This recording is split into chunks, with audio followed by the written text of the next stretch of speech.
বুঝলাম না, এগুলো কিনে কি ঠকলাম নাকি? সব দিক টিন, ভালো দামে বিক্রি করতে পারবো না মনে হয়। ভাইয়া আমি কি আপনার দোকানে কোনো কাজ করতে পারবো? তুমি কাজ করবা?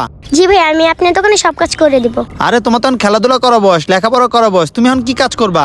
ভাইয়া আমি সব ভাঙারি বস্তার মধ্যে ভরে রাখবো, এবং কি আপনার দোকানটা আমি সবসময় ঝাড়ু দিয়ে পরিষ্কার করে রাখবো। কি বলতেছো? তুমি এত কাজ করতে পারবা? তুমি তো ভালো ফ্যামিলির মেয়ে, তোমাকে কাজ করার কি দরকার? ভাইয়া আমি আপনাকে এই কথাটা পরে বলবো, আপনি আমার কাজের দরকার, আমাকে কাজ দেন। দেখো পিচ্ছি, তোমার বয়স কম, তোমাকে যদি আমি আমার দোকানে কাজে রাখি তখন আমার দোকানে পুলিশ আসবে, পুলিশ আসলে তাদেরকে আমি কি জবাব দেবো? তারা তোমার ব্যাপারে জানতে চাইলে আমি কোনো জবাব দিতে পারবো না, বুঝছো? ভাইয়া আপনি পুলিশকে ভয় পেন না, পুলিশ আসলে আমি ম্যানেজ করে নিব। আপনি আমাকে কাজে রাখবেন নাকি এটা বলেন। আচ্ছা ঠিক আছে, তুমি না আসলে একটা চালাক মেয়ে, বেতন কিন্তু মাস শেষে পাবা। না ভাইয়া, আমার প্রতি সপ্তাহে বেতন লাগবে। ও মাই গড, এইটুকু একটা মেয়ে, এত মাথায় বুদ্ধি। আচ্ছা ঠিক আছে, আমি তোমার কথা মতো তোমাকে প্রতি সপ্তাহে টাকা দেবো। আর ভাই দেবে, শোনো আমার কথা, পুলিশটা কোনো ঝামেলা করলে তুমি আমাকে চিনো না, আমিও তোমাকে চিনি না, ঠিক আছে? ভাই আপনি এটা নিয়ে ভয় পেন না, এমন কিছু হলে আমিই দেখবো। আচ্ছা ঠিক আছে, যাও তুমি কাজ করো গা। বাপ রে বাপ, এত চালাক একটা মেয়ে। যাই হোক, কাজ করুক, দেখা যাক কি হয় পরবর্তীতে। ভালো সে কাজটা পাইছি, টাকাগুলো আমার অনেক দরকার। হ্যাঁ ভাই, আপনাদের ফ্যাক্টরির পিছনে আসছি। আপনাদের ফ্যাক্টরিতে বলে অনেক মাল সাবান আছে ভাঙ্গারি। হ্যাঁ বাইরে আছি, আসেন। আচ্ছা ভাই আপনি এখানে? আমি আপনাকে কতক্ষণ ধরে খুঁজতেছি। তুমি এখানে আসছো কেন? ভাইয়া দোকান তো বন্ধ, তাই আমি এখানে আসছি। 7 দিন হয়েছে, আমার বেতনটা দিবেন না? ও আচ্ছা, তাই তুমি এই জন্য এখানে আসছো? আচ্ছা দাঁড়াও, দিচ্ছি টাকা। মেয়েটার টাকাগুলো দিয়ে দিই। এই নাও 3000 টাকা এক সপ্তাহ। থ্যাংক ইউ ভাইয়া। ওয়েলকাম। 1 2 3।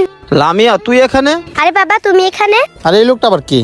তুই এখানে কি করস? আর এত টাকা তোর হাতে কোত্থেকে আসলো? কথা বলস না কেন? চুপ করে আসস? তুই কি চুরি করে কিছু বিক্রি করছস? এক্সকিউজ মি স্যার, উনি কি আপনার মেয়ে নাকি? হ্যাঁ, ও আমার মেয়ে। আর ও এখানে দাঁড়া দাঁড়া আপনার সাথে কি করতেছে? আরে আপনি তো বউবাজারের বাঙালি দোকানের মালিক, আপনি কি আমার মেয়েকে দিয়ে কোনো চুরি চামারি কাজ করাইতেছেন নাকি? আমি আপনার নামে থানায় মামলা করব। আপনি বাচ্চাদেরকে দিয়ে চুরি করেন না?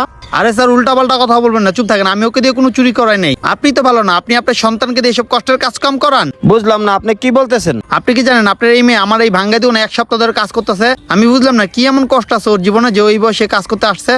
লামিয়া এসব কি শুনতেছি? আমি একজন মোবাইল বিজনেসম্যান, আর তোর মা হলো স্কুল টিচার, আর তুই ভাঙারি দোকানে কাজ করিস? আমার তো বিশ্বাস হচ্ছে না। এই জন্য তুই প্রাইভেটে যাস না, স্কুলে যাস না? কি শুরু করেছিস তুই এগুলো? তোর কি লজ্জা করে না? এই বয়সে কাজ করস? তোকে থাপ্পড় মারা উচিত। আব্বু দাঁড়াও, এটা আমি আমার জন্য করি নাই, এগুলি আমি আমার বান্ধবী সামিয়ার জন্য করছি। সামিয়ার জন্য? মানে তুই কেন সামিয়ার জন্য এত কষ্ট করলি? শোনো তাহলে আমি বলতাছি। কিরে সামিয়া, তোর মন খারাপ কেন? লামিয়া তুই জানাস তো আমার বাবা অনেক অসুস্থ, আমাদের কাছে একটা টাকাও নয় বাবাকে মেডিকেলে ভর্তি করাবো। তুই বল, আমাদের বাবাকে না বাঁচাতে পারলে আমাদের সংসারটাকে চালাবে? আমি তো এতিম হয়ে যাবো রে লামিয়া। তুই চিন্তা করিস না, দেখি আমি আমার বাবা মার সাথে কথা বললে কিছু টাকা ম্যানেজ করতে পারি কিনা। আচ্ছা ঠিক আছে। এবার তুমি বুঝতে পারছো আমি আমার বান্ধবীকে সাহায্য করার জন্য চেষ্টা করছিলাম। তুই এ কথা আমাকে বলতে পারতি, আমি ওদেরকে হেল্প করতাম। আমার কি টাকা পয়সা কম আছে? আব্বু এটা আমি আম্মুকে বলছিলাম, কিন্তু আম্মু বিশ্বাস না করে আমাকে থাপ্পড় মেরে বাড়ির থেকে বের করে দিয়েছে। এবার আমি তোমাকে কিছু বলিনি, যদি তুমি আমাকে থাপ্পড় দিতা। যেহেতু তুমি জেনেই ফেলছো, তাহলে তুমি আমার বান্ধবী আব্বুকে সাহায্য করো। ওর বাবা মারা গেলে ও পথে বসে যাবে আব্বু, পরে রাস্তায় ভিক্ষা করবে। তুই কি পাগল নাকি আমি সবাই সাহায্য করব? কিন্তু বাবা ও তো আমার বান্ধবীর বাবা ছিল। চুপ থাক, আজকে বাসায় চল। তোর মারও খবর আছে, তোরও খবর আছে। এক্সকিউজ মি, আপনি সব কি বলতেছেন? বাসায় গেলে ওদের খবর আছে মানে? আপনি চুপ থাকেন। ছোট ছোট বাচ্চাদেরকে দিয়ে উল্টাপাল্টা কাজ করান, আবার মাঝখানে বড় বড় কথা বলেন। আমার মনে হয় কি এ তো ছোট বাচ্চা, এর কোনো দোষ নাই গা, সব দোষ আপনাদের। মানে আপনি কি বলতে চান? আপনি কি জানেন এটুকু একটা বাচ্চা তার বান্ধবী বাবার জন্য কতটা কষ্ট করছে এক সপ্তাহ? আমি নিজের চোখে দেখছি। আর যদি তার নিজের বাবা হতো তাহলে কতটা কষ্ট করতো আরো। আর আপনি কিনা ওকে ভয় দেখাচ্ছেন, ওকে আবার বকাঝকা করতেছেন, ওর মাকেও বলে বাসে গিয়ে মারবেন। এসব ভুল কাজ করবেন না, বুঝতে পারছেন? আর আপনাদের তো ভাগ্যটা ভালো, আপনাদের এই মেয়ে মানুষের মতো মানুষ এসে মানুষের বিপদে সে উপকার করতে যায়। আপনারা এরকম মেয়ের বাবা, ঠিক আছে? আর আপনি তার বাবা হয়ে মানুষের উপকার না করে আপনি নিজের মেয়েকে আপনি অপমান করার চেষ্টা করতেছেন। শুনেন ভাই, এরকম মেয়ে সবার ঘরে জন্মায় না। আপনি তো কপাল ভালো যে আল্লাহ তাআলা এরকম মেয়ে আপনার ঘরে জন্ম দিছে। এটা মনে করবেন আল্লাহর একটা উসিলা, ঠিক আছে? আপনার মেয়ে নিজের ভবিষ্যতের কথা চিন্তা না করে অন্যের ভবিষ্যতের কথা চিন্তা করছে। এখনো সময় আছে, মেয়েটাকে ভালোবাসেন এবং কেউ যা যা ভালো কাজ করতে চায় তার সাথে আপনারা করেন। বুঝতে পারছেন আপনি আমার কথা?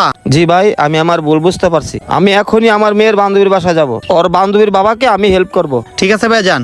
বন্ধুরা, ভিডিও দেখে আপনারা কি শিখতে পারছেন অবশ্যই কমেন্টস করবেন। আমাদের এই ভিডিও ভালো লাগলে অবশ্যই টাইমলাইনে পাঠিয়ে দেবেন। ধন্যবাদ সবাইকে।